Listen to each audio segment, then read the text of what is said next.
대략 2주 전쯤에 시아버지와 전화통화를 했습니다.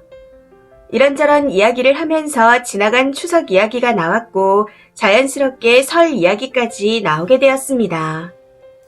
그래서 이번 설에는 설 명절 당일 말고 그 전주에 가면 안 되겠냐 하고 여쭤봤었죠. 시댁에 가려면 명절이라 도로에 차가 많아 편도 10시간 이상이 걸리거든요. 평소 4-5시간이면 갈 거리인데 시간이 2배로 걸리니 남편과 제가 운전을 번갈아 해도 허리가 아프고 피곤합니다.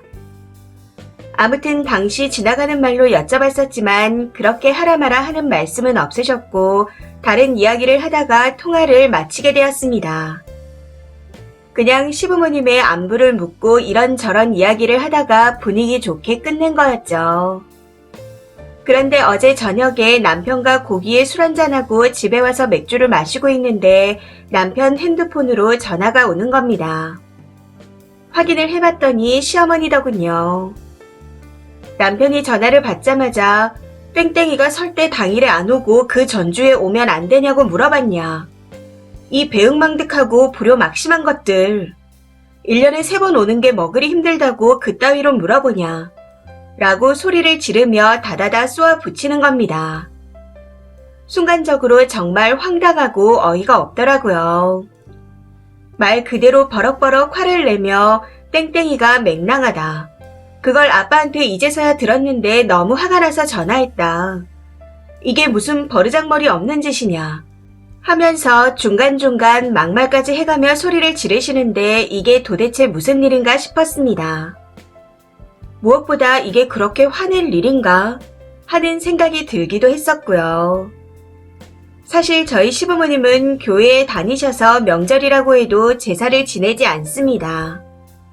음식도 하지 않으시고요. 그래서 저희가 명절에 맞춰 가더라도 그냥 평소처럼 밥 차려서 식사하는 게 끝입니다. 그런 분위기다 보니 전화통화를 하는 중에 가볍게 여쭤본 거였는데 막말을 해가며 화를 내시니 순간적으로 저도 화가 많이 났었지만 꾹 참으며 저는 그냥 지나가는 말로 여쭌 거였는데 기분이 많이 나쁘셨다면 죄송해요. 앞으로는 그런 말이나 생각을 안 하겠습니다. 하고 말씀드렸습니다. 사실 저도 왜 그렇게 화를 내시는지 모르겠다며 따지고 싶었지만 그래도 어른한테 대들면 안 된다는 생각에 사과를 드린 거였죠. 그런데 문제는 제가 사과를 드렸음에도 계속해서 소리를 지르며 화를 내셨다는 겁니다. 거기에 저도 더는 참지 못하고 아니 어머님, 이게 그렇게까지 화낼 일인가요? 알았다, 죄송하다, 앞으로 그런 소리 안 하고 생각도 안 하겠다 하는데 왜 계속 화만 내시는 거예요? 하고 말해버렸습니다. 결혼 8년 차에 처음으로 대들었다면 대든 거였죠. 그런데 여기서 더 기가 차고 어이가 없는 건 제가 그렇게 대들고 나니 갑자기 이야기가 저희 집 문패에 대한 문제로 넘어갔다는 겁니다. 왜 문패에 네 이름이 먼저냐? 당연히 아들 이름이 먼저 있어야 되는 거 아니냐? 하는 얘기까지 하시는데 이쯤 되니 그냥 일부러 나를 잡으려고 이러시는 건가? 하는 생각까지 들었습니다. 여기서 참고로 말씀드리자면 저희 집 문패가 도로명 주소 밑에 저와 남편 이름이 같이 있는 구조인데 처음 이사를 왔을 당시 친구가 선물로 준 거였습니다. 그래서 그 문패 제가 만든 게 아니라 친구가 선물로 준 거다. 그리고 어차피 이름은 의미가 없다. 이름 있는 게 싫어서 검정색 전기 테이프로 가려서 보이지도 않는다. 하고 말씀드렸었죠. 그랬더니 이번에는 그래도 그러는 거 아니다. 그 친구도 참 생각이 없다. 하면서 제 친구 욕까지 하시는데 이건 답도 없다 싶었습니다. 결국 시어머니는 이후에도 한참을 본인의 화를 다 쏟아붓고 난 후에야 전화를 끊으시더군요. 그걸 계속해서 듣고 있자니 저도 너무 화가 나서 그런지 이대로 살아야 하나? 연을 끊어야 하나? 아니면 이혼을 해야 하나? 하며 별의별 생각을 다 했던 것 같습니다. 사실 이번 연도에 남편 동생이 이혼을 했고 남편의 형님도 현재 이혼 소송 중에 있습니다. 해서 제가 최후의 1인 며느리인데 아무래도 저까지 이혼을 시키고 싶으신가 하는 생각도 드는 것 같네요. 어제 전화를 끊고 난 이후부터 정말 왜 저러실까 하는 생각을 계속하다가 고민 끝에 그냥 앞으로 시어머니 이상의 대접은 안 하기로 마음먹었습니다. 서울에 살 때도 이런저런 일들로 화를 내며 며느리들을 잡으시더니 뜬금없이 저쪽 밑에 시어머니 고향으로 이사를 가셔서까지 사람을 열뻗치게 하시니 더는 대접해드리고 싶은 마음이 들지 않습니다. 너무 화가 나서 아직도 가라앉지 않는 상태인데 남편을 생각해서 그냥 잊으려고 노력 중입니다. 퇴근을 앞두고도 화가 안 풀리고 다른 분들의 생각은 어떤지 궁금해서 주저리 글을 써보네요. 다들 이런 시어머니를 어떻게 생각하시나요? 추가입니다. 댓글에 어느 분 말씀처럼 역지사지로 생각해서 명절에 힘드니까 그 전주에 갈게요. 라고 미래의 며느리가 얘기했다면 어머님처럼 열받을 수 있을 거라는 생각이 듭니다. 그런데 저는 아버님과 통화를 하는 도중에 날짜 조율에 대해 어떠신가 해서 여쭤본 거였습니다. 절대로 이렇게 결정했으니 그리 아셔라 하는 식으로 통보를 하지 않았습니다. 거기다 지나가는 말로 물어봤던 일이었기에 그 이야기를 했다는 사실조차 잊어버리고 있을 만큼 정말 별거 아닌 말이었습니다. 물론 당시 시아버지께서 그건 좀 아닌 것 같다. 그래도 명절 당일에 얼굴을 봐야 하지 않겠냐 하는 식으로 말씀하셨다면 그 말에 따를 생각도 하고 있었습니다. 그런데 날짜 조율에 대해 여쭤본 것만으로 2주일이나 지난 시점에 시어머니께서 저렇게까지 화를 내시니 기분이 무척 상했던 거였습니다. 아무튼 많은 분들의 댓글들을 보고 다시 한번 오랜 고민을 하고 난 끝에 시댁에 연락을 하지 않기로 결정했습니다. 무조건 연을 끊고 앞으로 절대 안 보겠다는 건 아니지만 그렇다고 제가 먼저 시댁에 연락하는 일은 절대 없을 거라 다짐했습니다. 어쩌면 이렇게 지내다가 연을 끊을 수도 있겠지만요.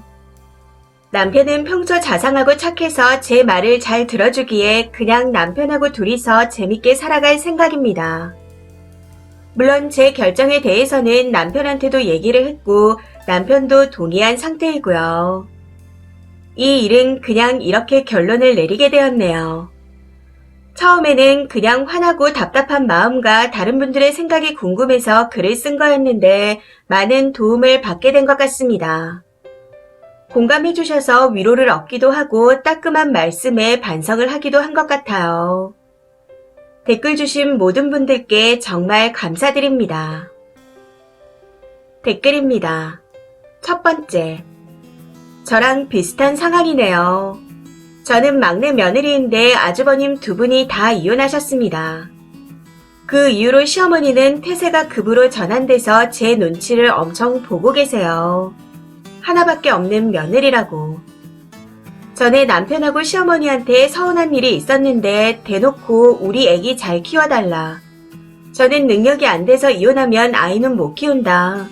하고 농담 반 협박 반 비슷하게 했더니 손사래를 치며 쩔쩔 매시더군요. 님도 한번 세게 나가셔야 합니다. 그러니 그냥 이번 설에는 가지 마세요. 며느리한테 함부로 대하면 본인이 손해라는 걸 아셔야 하니까요. 나이만 드셨지 머리가 안 좋으신 시어머니 같은데 아들 가진 유세가 하늘을 찌르는 걸 꺾어줘야 하지 않겠어요? 나이를 헛드셔서 며느리를 품어줄 위인은 아니신 듯하니 똑같이 무시해드리면 될 것 같습니다. 두 번째, 시모 차단하고 남편에게 확실하게 말하세요. 난 이제 어머님 안 보겠다. 어머님 보러 혼자 가든지 마음대로 해라. 하고요. 그리고 이혼하고 싶은 거 아니면 앞으로 나한테 어머님 얘기 일절 하지 말라고 하세요. 시모가 쓰니 남편까지 포함해서 자식들을 다 이혼시키고 곁에 끼고 살고 싶나 봅니다. 세 번째, 3건 중 2건이 반품되었으면 생산자에게 문제가 있는 건 아닌가 되돌아봐야 할 것 같은데 창피한 줄 모르고 저리 큰 소리를 치시는 걸 보니 하나 남은 아들 며느리도 이혼했으면 좋겠나 보네요.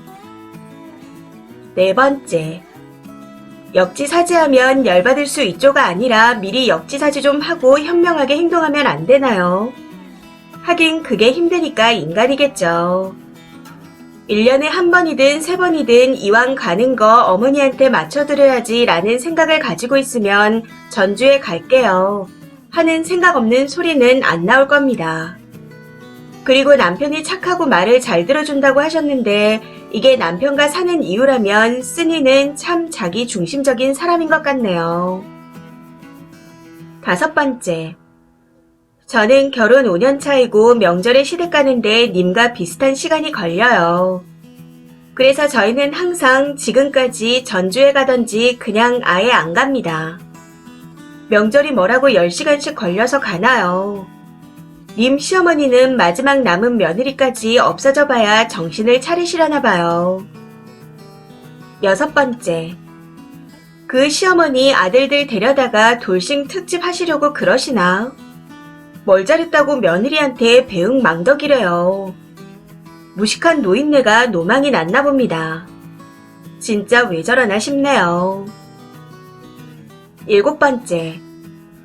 문패 이름에 아들 이름이 먼저 아닌 것까지 열받아 하는 양반이 10시간을 걸러 운전하는 아들은 생각 안 하는 것 같네요. 따지고 보면 정말 아들이 보고 싶어 오라는 게 아니고 며느리 길들이려고 하는 겁니다. 내년 설부턴 가지 않는 게 좋을 듯 하네요. 말뜻을 잘 알아듣고 현명하게 대처했다면 그래도 얼굴이라도 보고 사는데 그놈의 주둥이가 가만있질 않으니 본인이 복을 걷어차는 꼴이 되는 겁니다.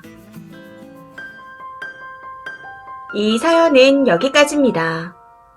시청해주셔서 감사합니다.